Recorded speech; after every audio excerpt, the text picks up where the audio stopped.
All along Gaza's borders with Israel lie towns where families, homes, and communities are devastated. For years, they have been living on the front lines of a war between Israel and Palestinians fighting for their independence.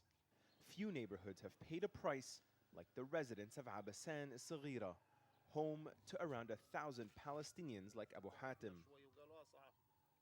On the land he once farmed with 100 workers, he told me how Israeli tanks destroyed his fields following repeated incursions and airstrikes. His farm, once his livelihood, has lost nearly 250,000 US dollars in the past year alone, he tells me.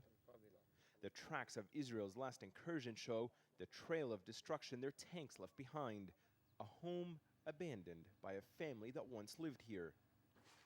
But beyond the economic and physical cost these residents have paid, there is an emotional one that cannot be measured. Residents of this street that borders Israel have been cut off from the outside world. Some fled the fighting and abandoned their homes. Others stayed behind and for the first time share their stories of suffering and agony for their relatives who are still held in Israeli jails. More than one family rushed to show us pictures and tell us the story of how their children went missing. Khalil Abu Taima is a father of 2 boys abducted by the Israeli military in their last incursion. He says the military entered our homes and gathered us all outside. They blindfolded us and tied us together. It was the last time he saw his 2 children, Hamdan, who is 24, and Ra'id, who is 26. People here say that the Gaza truce is nothing more than an illusion. There is no improvement in the situation, this man tells me. The situation is still the same.